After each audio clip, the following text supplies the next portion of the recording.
Well, hello, everybody, and welcome to the Founders Fire podcast. This is Eric Beck, and I have a totally devastatingly awesome guest with me today. His name is Steven Kozakowski, and I've had the absolute pleasure to work with him in several entrepreneurial ventures over the last little bit and get to know him and his wife. And I just thought, you know what? Entrepreneurs need to hear from other entrepreneurs. We're not out there all alone. And just sharing that journey. And I thought I got to have Cause on with me to just talk shop about what's it mean to be in the post-COVID, post-madness, crazy, whatever environment we want to call this. Oil is going up. Nobody knows what's going to happen tomorrow kind of world. Like, how do you navigate those waters? So, so I'll just share a little bit about Cause and let him share some with you guys. Here's what I want you guys all to know about Steven. When you meet a man who is committed to his mission and who is diligent in his work, he instantly stands out. And that to me has been my experience of Cause. And I think, for all of you guys who, whatever stage of entrepreneur you are, commitment to what you are doing is the secret sauce. Without it, nothing can happen that's good. And with it, you got a real future. So without further ado, Steven Kozakowski, welcome, buddy. Thank you, Eric Beck. That's what we call to steal your line, a whopper of an introduction, A Oh, I Burger King love it. introduction. One whopper after another. That's what you Yeah, call a buddy. Burger King introduction. Oh, thank you, buddy. I'm actually excited to be on here with you. Well, honestly, any time that you and I get together and chat, man, it's some of my favorite times when you meet, like-minded people that share the same beliefs, share the same hunger and drive and desire for improvement and change and just constantly trying to better yourself. Like it's that iron sharpening iron thing. That's every time I'm around you, I feel that camaraderie. And so I'm just excited to be here with you, man. Yeah, I guess I've technically been an entrepreneur since I was 22 years old. Mm. So I dropped out of college and decided that I wanted to be an entrepreneur and started my first business at 22 years old. And you're right. It's been different going from the pre-COVID Yeah, timeframe. I started my business when 2008, 2009, right after the crash, yeah. and saw that come up and saw the ups and downs and swings, and now going through COVID and everything as well too. And I think I don't know. I'm excited about the time that we're living in right now from a business perspective. I feel like there's more opportunity out there than there's ever been before. So Yeah, I love it, yeah, man. man. I'm Yeah. excited to be on here. Yeah, buddy. Yeah, yeah. Well, let's start with that. I mean, maybe even before that actual first entrepreneurial, effort that you made, Mhm. maybe going back earlier in that, did you have a sense at some point early on that maybe you were like, I don't know if I fit in with plan A for society. I don't know. I don't see a way forward being an employee or that kind of stuff. What was your first instance or instincts towards entrepreneurship or following maybe the less traveled path? Yeah, so it's interesting. I think, your upbringing shapes you a bit.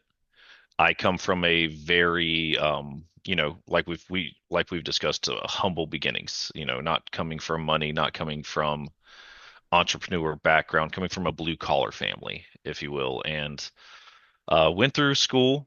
School was easy for me. It didn't challenge me the way that I wanted to, and I've always been someone who asked a lot of questions. I was that kid that was always asking the why behind everything, as sometimes kids can be annoying it too. Why is the Um, sky blue? why Come is the on. sky blue? Why do we have to do this way? Why not this way versus this way? And I kind of I think going to college, that's where I started to really get a sense of I was different. Things just didn't make sense. Logically, it was really strange. My mindset, and maybe it starts because I was 18 years old and someone gave me a copy of Rich Dad Poor Dad. Mm, And I read that book and it changed my mindset. It opened up different pathways in my brain that I didn't know were there before. And so in my classes, I started to question things because I went to school for business finance. Ah, And I thought yeah. I was going to go to Wall Street. I thought I was going to become a stockbroker and make all this ton of money and just have a lot of fun doing that. And there was an issue. I started to believe in non-traditional education. I started to believe in self-education, alternative education. I went and purchased a training program on learning how to trade stocks and options, and Hmm. then I purchased another program on how to invest in real estate. And I was in class and realized, talking to my professors, that most of them had never done the thing that they were teaching, Wow. which was a big shocker for me Yeah. because I assumed that all of Sure. these professors are here teaching because they've done the thing, they're experts at it, and they know what they're doing. Right. And that was not the case. And there was one very pivotal moment in my life. It was in my third year in finance and going to college, and I was in this stock trading class, and this was uh, right at the beginning of 2008. And Hmm. I had learned about options trading. I was trading put options in this class on my laptop. What? And the professor boldly declared to the class that he said this market is way too volatile for anybody to know how to make the right decisions. And so his recommendation was that everybody pull out their money in cash and not invest in the markets. Mm. And I had just completed a trade where I made $1,500 profit as a 21-year-old college student. And so, being the curious guy I was, I rose my hand and started, I started asking the questions. Yeah. I was like, I'm confused. Have you not done this before? I started asking the questions on his background, Yeah. and probably not surprised. It's not surprising at all. He didn't like that at I all. was He gonna didn't like say being exactly. challenged at Yeah. all, and he actually Yeah. kicked me out of class. And that was the moment that I made a decision that the traditional path wasn't for me. Yeah. It didn't make sense. I'm a very logic-based person, Yeah. and that really started me on my journey into entrepreneurship. Would you say, Cause, that you feel like most, if not all, entrepreneurs are contrarians? Like we do ask why and we don't accept the answer we're generally given first blush, you know? Yes, I would say yes. Yeah. You and I have shared the stage before in front of groups of entrepreneurs. We've Yeah. met and talked to thousands of entrepreneurs and helped coach them. And yeah, every single one of them is like, this just isn't adding up. Yeah. What they've fed me my entire life Yeah. doesn't feel right, and Yeah. it's kind of grating against their spirit a little bit. And they Yeah. talk, everyone talks about an entrepreneurial spirit, and I think it's really a spirit of not wanting to conform and Yeah. not liking being told what they have to do and wanting to be able to kind of blaze their own trail. Yeah, I think it's powerful because I know you and I share a very similar spiritual journey, and I think that in many cases, again, there's nothing wrong with having a job. Jobs are fine. It's not a bad Yeah, thing. for sure. But as a model, if the economy is designed to basically trap people and use them, if that's the kind of economic model we have, or you could be in a model where you become a little bit more the author of your own destiny. You're not going to fit the mold. School is designed to make people into employees. Hmm. College and graduate school is designed to make people higher paid employees, right? but Yeah. but what's missing in that is this ownership idea. And it's kind of like, you're going to rent, everyone will be, what's the Klaus Schwab or whatever his name is, the guy at the World Economic Forum said a few years ago, by 2030, no one will own anything and they'll love it. This Hmm. idea of getting rid of ownership. And I feel like spiritually, there's a very important connection point to saying, this is something I'm going to create. I'm going to own it. I'm going to take possession of this and steward it. Like you're given a plot of land and you can turn it into a garden, and you're Hmm. excited to make it better. I remember, goofy as it was, but I went to when I went to Belmont in Nashville, and I can remember getting into that dorm room And the first thing I wanted to do was put this over here and put that over there and rearrange the furniture and put up this thing and that thing, like kind of like make it mine. And I feel Yeah. like part of the spiritual integrity of the entrepreneur is that thing, of taking responsibility, for something, the customer's experience, the employee's experience, the relationship with the community, excuse me, and taking that and saying, Yeah. I want to own that thing. I want to make that better. I want to grow Hmm. that. Did you have a sense of, early on you mentioned Robert Kiyosaki and kind of getting, seeing things differently. When was it that you kind of maybe got that sense of not only this is a pathway to wealth, but this could be a pathway to impact? Tell me, just let's talk about that for a second. Yeah. What was that part like for you? So I think you hit on something very important there, and I think it can be boiled down to being very basic, and it's about being a good steward of the talents that are given to you. We're all given different talents and abilities, Yeah. and it's looking inward and saying, am I going to squander and waste the talents given to me, or am I going to use those to the fullness of my ability to be able to create a life for my family, create an impact for others that I can look back and be proud of and be like, wow, the talents and giftings and abilities that God's given me, I've used to the fullness of my ability, and I have not been a bad steward of them. I think, sorry, you were talking about spiritual. I think about the parable Yeah. of the talents, and Yeah, I for think that's sure. a perfect example of It it. is. I think the guy who went from 5 to 10 had an entrepreneurial spirit. Yeah. That's truly what I believe, Yeah. and it's I wanted a difference for my family. I think that was the first and foremost thing. When you grow up with lack, Yeah. it makes you very acutely aware that, man, I don't want this for myself and my family growing up. And I wanted to be able to teach other people how to do it as well. I think that's natural for a lot of us entrepreneurs.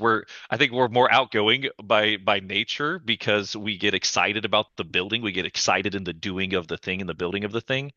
And I would tell everybody Mm. about what I was doing. And Yes. that started, Yes. and I very acutely became aware of some people caught on to that and liked it, and some people did Yeah. not did not align with me whatsoever. Yeah. And so I learned very quickly to be careful who I share my stuff with because I didn't want to be getting the negative feedback from Yeah. people that weren't Yeah. that because you do have to have a little bit of risk tolerance. Well, I'm so You glad know? you said it. That was the question in my mind was, Yeah. how do you move out of here's the game plan, do this and then you get that, do this and then you get that, and then all of a sudden you're 55 or 65 and you retire with a gold watch. Yeah. Talk a little bit about, did you have to become comfortable with risk and it felt weird at first? Did it feel fine at first? What's your experience in terms of just getting used to the entrepreneur's risk, tolerance? Yeah, well, I'm a math guy, and Okay. so for me, it was all I I've always been okay with risk, but I like calculated risk. I like risk that's measurable, and I think where a lot of entrepreneurs get in trouble is where we can be very much ready, fire, aim, Mm. and not calculate the risk and make great decisions.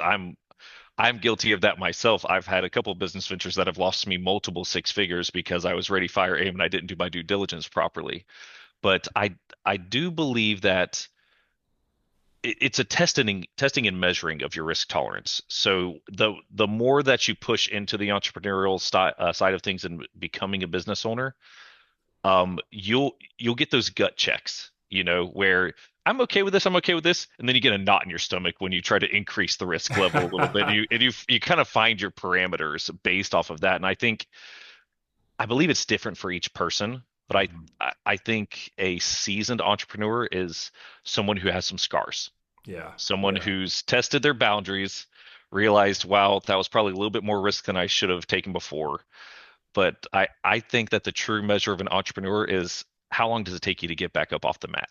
Hmm. Yeah. When you get knocked down, how long does it take you to get back up off the mat? Like, what's my rebound time? I've become acutely aware of that as an entrepreneur. It's like, okay, am I going to sit down here for a while? Am I going to regroup, or am I popping right back up? And am I going to take the 10 count and tell the ref I'm okay? Yeah. What's that going to be? It's different for each person. And yeah, for me, I've always been a little bit more okay with risk. I can remember. in my first year of marriage, when we started our first business, I was sitting on the edge of the bed with my wife, and I can't remember how the conversation came up, but I remember specifically telling her, like, babe, here's the deal. If you were hoping that you were marrying somebody who was a 9 to 5 guy for the rest of his life, and he'd come home and you'd spend the weekends together doing stuff, and then I'd go back to work 9 to 5, I'm not that guy. And I was 22 years old and Mm, very young, married my high school sweetheart, mm, and letting her know that right up front, that saying, hey, I'm gonna keep trying until I get it right. It's gonna happen. At some point you got to have no quit in you as an entrepreneur, that's right. because if you ever look for a back door, you can always find a back door. But if you burn the boats, That's then you've right. only got Yeah, one way for. that's right. If you're Cortez and you're like, man, there's If no you're going home, Cortez, we have burned the 100%. boats. Yeah. You mentioned, being down for the 10 count and all that stuff, and I know you and I share a love of martial arts and Hmm. whatnot. I've often found that sometimes for entrepreneurs that are wanting to grow and really wanting to expand their horizons, sometimes a model to follow is helpful, and sometimes that model can be outside of the business world. I know some Yeah. people really connect with, athletes or musicians or this or that. I think from all the conversations we've had, all the dinners and all the philosophical conversations, at some point Yeah. the martial arts is going to be part of one of our conversations pretty much every time. And I wonder, Absolutely. if you look at fighting, being a warrior, and frame that around entrepreneurship, how do you connect those two ideas? How does that live for you? Um, that's a great question. For me, I think that the thing that ties those two together the most is, number one, self-discipline. Nobody's going to do it for you. The quicker that someone can come to the realization that no one's coming to do it for you and save you and hand you the golden goose that lays the golden egg, that's a very good point in your life. But it sometimes it takes a low point to get there as well too. Like, it's different for different people, but I believe self-discipline, um, like if someone's coming into the dojo, Mm-hmm. they're walking into the dojo. No one's dragging them into the dojo. That's the decision that they have to make, and the self-discipline to get there. And then the constant training. Like, one of the things that you and I've talked about is, train hard, fight easy. Yeah, You that's right. know, you That's right. you've got to have the right mentality to be a fighter. If you're going to be in martial arts, your mindset matters the most.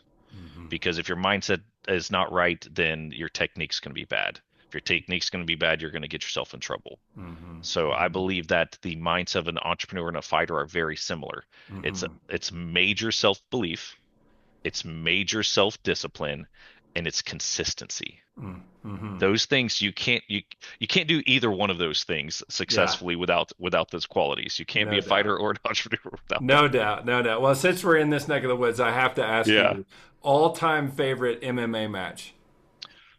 Oh boy. All-time favorite MMA match. I'm gonna go to one that I'm been to live. Okay.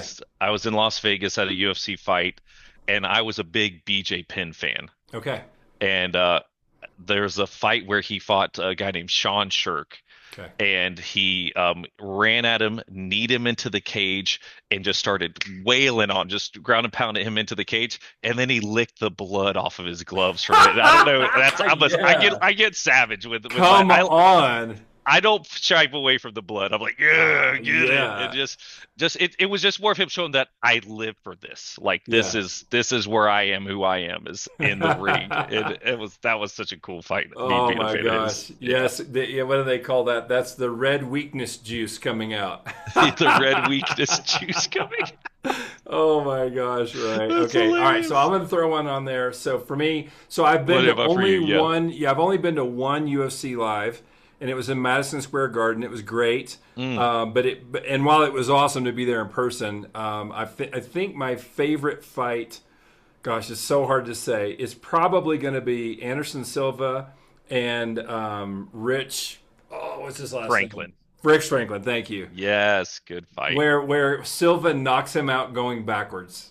You're just Yes. like, He what literally kind of stepped back, hit him with the right technique is across the that? chin, and Oh, he just fell over. That yeah, was, yes, that yeah, was yeah, very yeah. impressive. So now, okay, so there's a peak moment. We talked about Silva, talked about BJ Penn. It's a peak moment, Hmm. right? Yeah. Let's think about that for an entrepreneur. There's a peak moment. The deal goes great. You buy the business, you sell the business, whatever the thing is, the great moment, right? Hmm. We saw Silva, as all fighters, ascend, maintain, and descend. And I Yeah. think that a lot of entrepreneurs think I can just keep ascending. Life can just Hmm. be one bigger deal after another. And obviously, there's no situation in which that works out. You can't do it in athletics. You can't do it really mentally. I was reading a book recently that my wife gave me. It's called From Strength to Strength, and it is Hmm. about what happens once you cross the curve.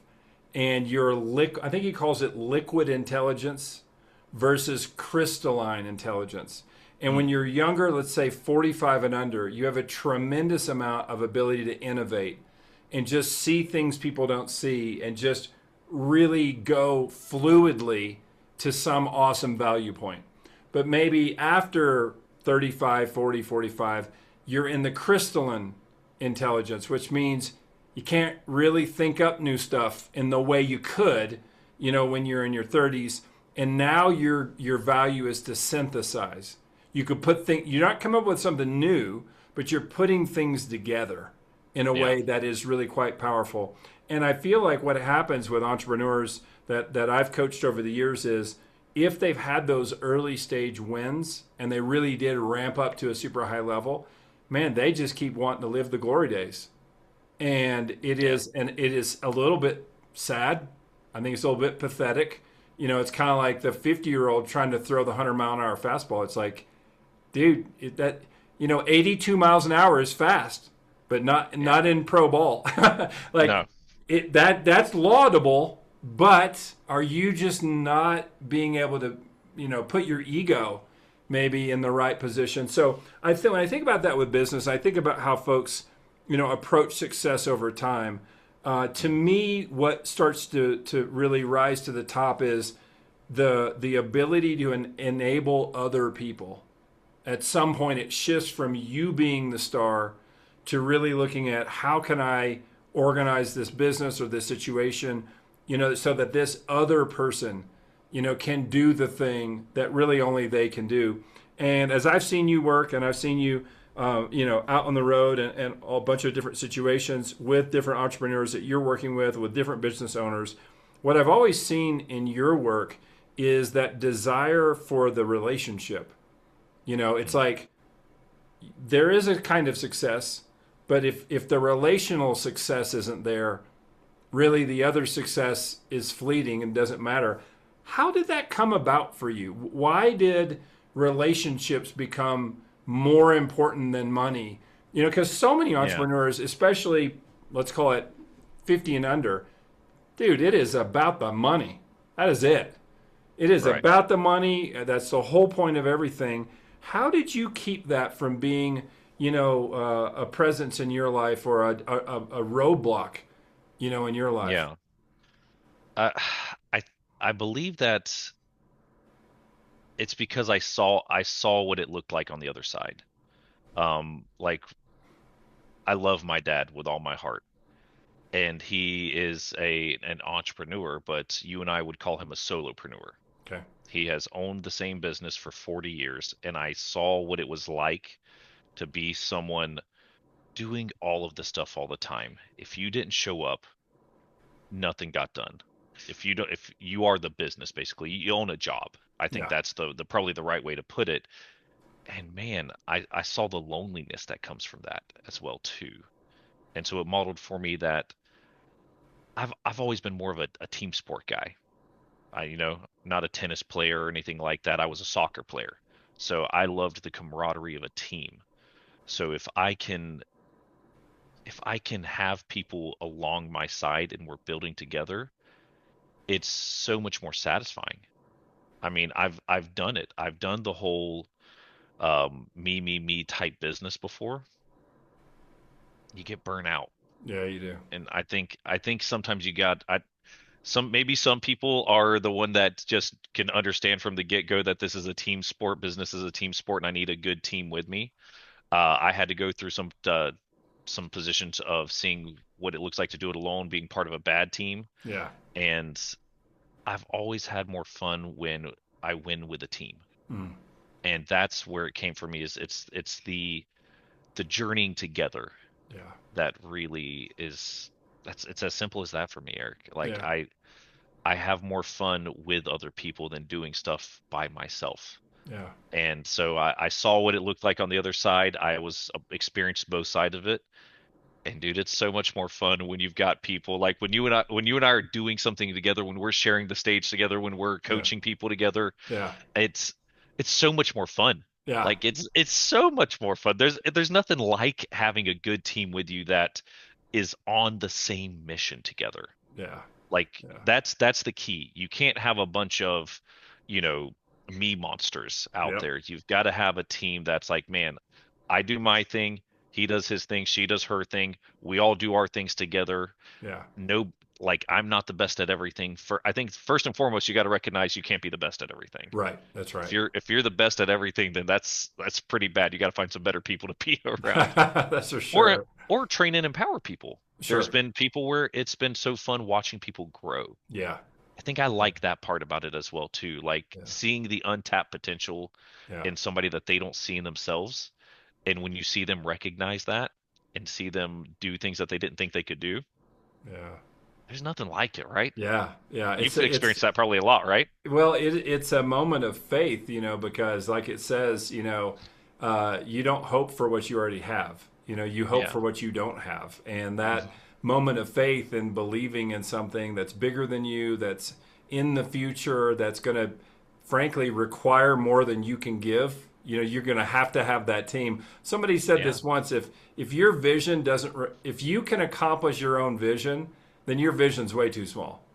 Yeah. And I Absolutely. think what happens when you do what you're talking about before, when you build a business around yourself, it could be pretty good. You even could have 10 or 15 employees. You could do 2 or 3 or 4 or $5 million in revenue. You could be bringing, a good chunk, 20% down to EBITDA. But Hmm. after a while, it just weighs too much, and it becomes the golden handcuffs. And as you and I've talked about, right now we're experiencing a phenomena that some Oh people yeah. are calling the silver tsunami. This 100%. thing of all these small businesses that got started maybe in the 80s, in the 90s, and this business owner is now in their 60s or their 70s, and that's a large generation. That's the largest generation by population distribution that's alive right now. And so Yeah. you have, I think the stats are about 7 million small and mid-sized businesses that are on the block to be sold. Hmm. If we have 33 million small businesses in America, give or take, depending on whose stats you go with, that's about a quarter. People are trying to sell that bad boy. And I think the reason they're selling, well, I know it, is that burnout you talked about.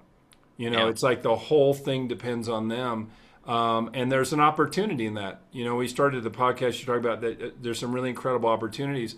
And I think part of that opportunity is considering, for business owners listening right now, if you want to get your business ready to sell, it is in fact the same process as getting your business to run without you. It's the same thing. Now I know, because you're not only an investor in business but in real estate as well. I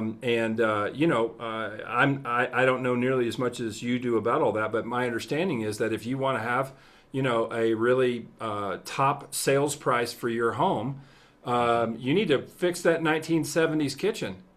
I actually heard, believe it or not, I heard this Yeah. phrase recently from a client, and I'm trying to remember what it was, but it was something like, um, oh, I can't remember it, but the effect of it was that when a person walks into a house to consider buying it, and they see the 1970s kitchen, they overestimate how much it would cost them to fix up the kitchen, and they devalue your home. Oh And so yeah. they're going to think it's going to cost 40 grand to fix this kitchen, right? Because they watch TV. Yeah. But it could cost 20 grand to fix that kitchen, and the value and the perceived value of the house Yep. goes up. Anyway, I think we're facing something like that in the business world, and I'd love to get your thoughts on, are those parallels fair? Is that a right way to think about it, or how do you think about what you're seeing in the business world right now? Yeah, I mean, so if the numbers are 7 to 8 million businesses are for sale right now. That's that's the people who know that they need to sell their businesses or that they can sell their businesses. We're not even talking about the large percentage of baby boomers that are just going to shut their businesses down because Yeah, they don't understand even how to sell their business. And yeah, it's really a crazy opportunity out there right now to help people. I think that's the thing I love about the real estate and business is you can help people. It doesn't have to be a me versus you situation. It's a me with you style situation. yeah, And you're 100% right. Every single time that I've seen someone in real estate talk about how much it costs to do something, they're talking retail versus wholesale. Retail is what consumers pay. yeah, Wholesale is what investors and entrepreneurs pay. yeah. And that's the difference with the perceived value is people don't understand what something's worth and they don't understand what they have. Like I think that's the crazy thing is it's not that difficult of a process to get a business ready to sell. I mean, you and I have talked about this ad Hmm. nauseum. Hmm. It really only takes a few different factors. That's right. It takes the main things. Yeah. What's the revenue looking like? Is it going up? Is it stagnant? Is it going down? What's the systemization like? What's the turnover like? And most people, the answer is they don't even know those numbers. They don't track those numbers. And it's a simple process to get a business ready to sell. But I think from as an investor and an entrepreneur, I think of the opportunity of, man, how much opportunity is out there right now with businesses that have a 20 to 30-year reputation Yeah. of customers who love what they do, the services that they provide, but they're a solopreneur or they are doing 60% of the business themselves and they don't understand even how to get a business ready to sell and they're just going to shut it down. Hmm. Now, Eric, you've helped a lot of business owners from the perspective of starting businesses and from helping them like optimize and systemize their businesses. Hmm. What's easier to do, start a business from scratch or buy an underperforming business with a 20-year good reputation and fix it? So you're saying, is it easier to buy a used car or build a car? Exactly. Yeah. Is it easier to buy a used car or build a car? I'm not a mechanic. I'm gonna buy I'm a not used either. car. Does it have? Tell Yeah. me where the key goes and give me the steering. I'm good. I get the steering wheel. Yeah, and that's right. I mean, it's just an incredible opportunity because all that market share, Hmm. especially if you look at the services industry and especially what we call like housing adjacent, anything around a home, anything that would happen, not necessarily construction, but anything around that home or Yeah. related in that way. It's like that those the demand has never been higher and the supply is gradually going down. And I think in the next 2 to 5 years, it's going to drastically go down because of what Yeah. you just said. It's this one guy and his three people and their truck, and when he's done, they're not going to run the business. They're just going to go wherever they go, and so it's going to disappear. And those 4, 5, 600 customers that trust Yep. this guy are going to be looking for somebody new. And so I Hmm. think when you have the confluence of market demand going up, supply going down, and then the opportunity to get a used car and fix that bad boy up and not have to not have to be a mechanic and know how to build an engine, and know how to assemble a transmission. Like what? It's like to Yeah. me, it's an entrepreneur's dream world. And I feel like if you're interested in starting a business, great, you can do that, but do that later. Really Yeah. consider acquiring a business. Or if you're listening to this podcast and your brain is, hey, I think I could actually get a real, multiple on my business and really get what I deserve, but I know I need to get rid of that 1970s kitchen.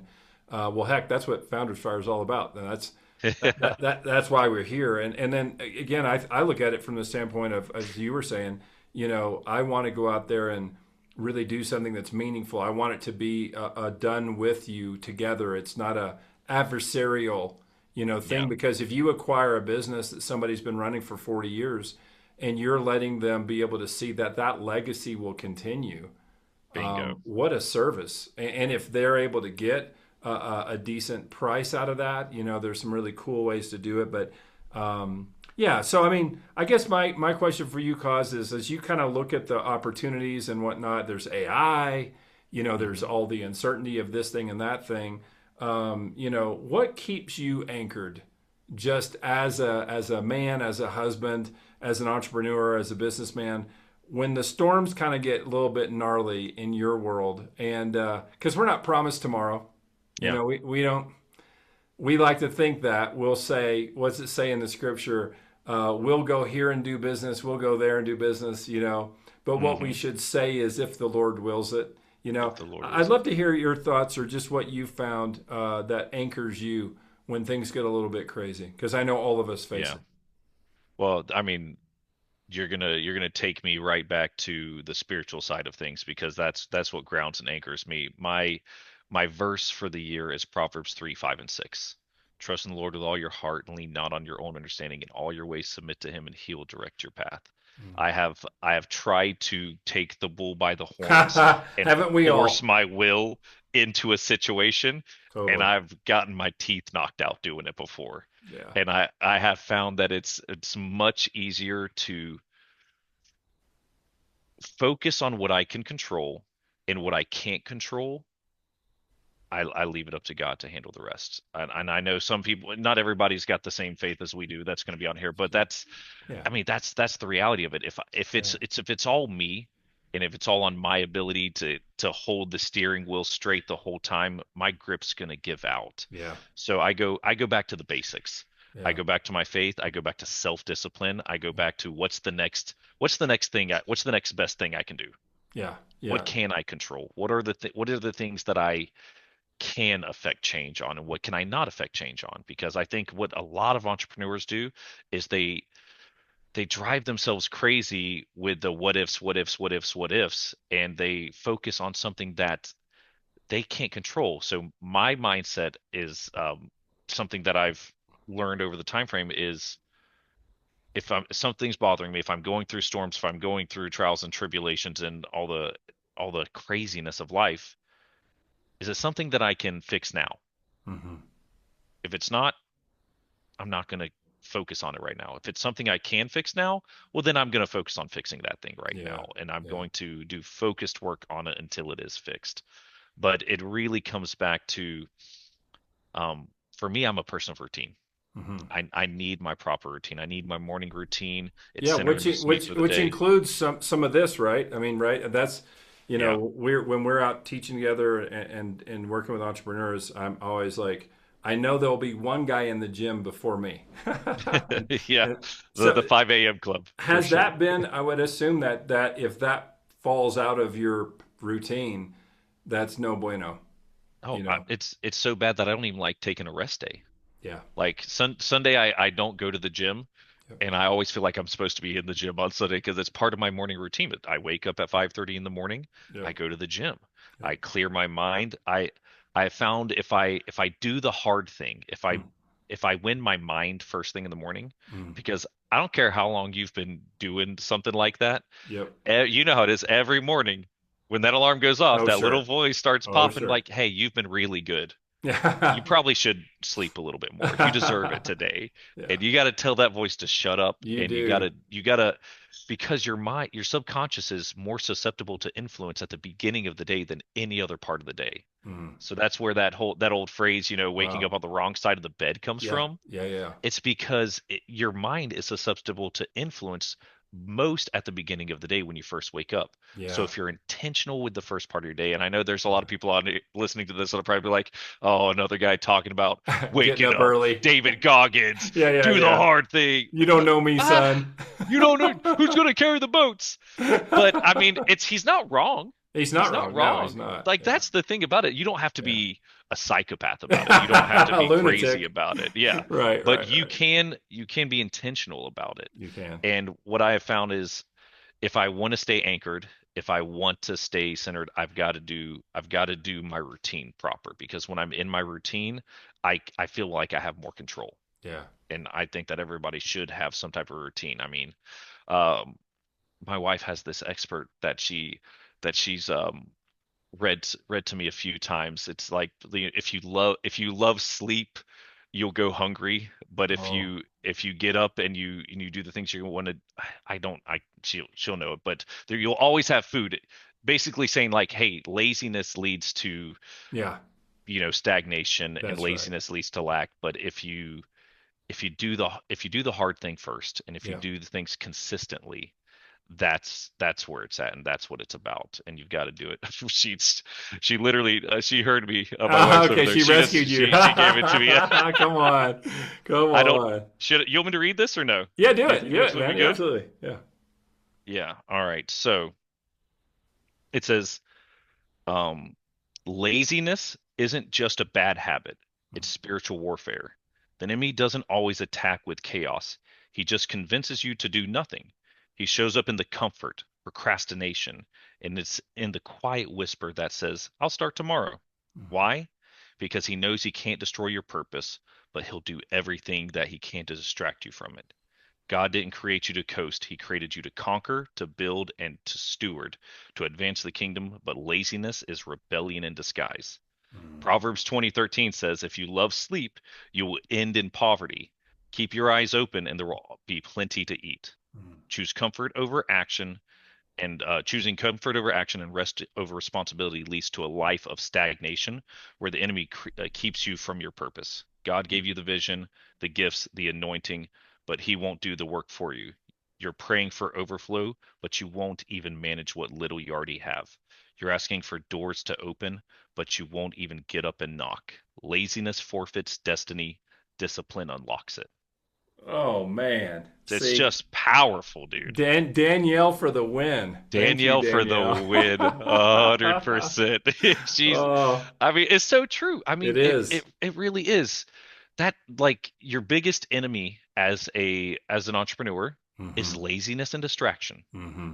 Yeah. How do you combat that? Yeah. Discipline. Yeah, that's Discipline right. That combats it. routine, those anchor activities. That's exactly it. Yeah, Well, brother, I am so glad you were able to come on. Got to have you back. We got to do a part two for sure. happy to But do it, brother. I just want to say how much I respect you, and how glad I am to be in this battle with you. Shoulder to shoulder, and really helping people move their life towards freedom, towards ownership, towards that. Like we said earlier, not following Plan A, and being Yeah. bold enough and courageous enough to follow what's in your heart and to get clear on that. We don't need more people chasing money. We need people who are chasing meaning, who Yes. are living their destiny out, and it's not easy. But I tell you what, the opposite is not a place anybody wants to be. So it's like Yeah. it's what's this, our president, Teddy Roosevelt, man in the Mm. arena. It's like Yes. get Oh, in there and fail. Hey, yeah. fail, and that, and it, just the effort inspires others. It inspires yourself. And I love Yeah. that line where it says, "Don't be like the cold, timid souls Mm. up in the stands who know neither You victory know, nor defeat. defeat." But that's Yes. the Plan A crew. Go to school, get the job, head down. Don't ask questions. Don't ask why. And man, that's what I've loved in getting to know you. Is that you're definitely a warrior for the light, and love you, my man. So glad you're on here today. Thank you, brother. Yeah. Like our buddy James says, don't be a spectator, be a player. Get in There the you go. game, get into it. And you are, um, I mean, you're probably one of the most influential and important people in my life. I like the people who listen to you on the podcast, and the people that know you know that you walk with intentionality, with purpose, and everybody's life that you're around, you improve. Like that, think about being a net positive on everybody you interact with. That's who you are. And so I'm grateful for you, brother. And I'm always excited when I get to spend time with you. My man, thank you so much. Steven Kozakowski. All right, guys. We'll hit that rate, like, I don't know, all this social media nonsense. Thumbs up, Subscribe it. happiness, Yeah. subscribe, review, whatever Hit the heck that you're supposed to subscribe do. button. Please do that. We'll see you guys next time. Bye.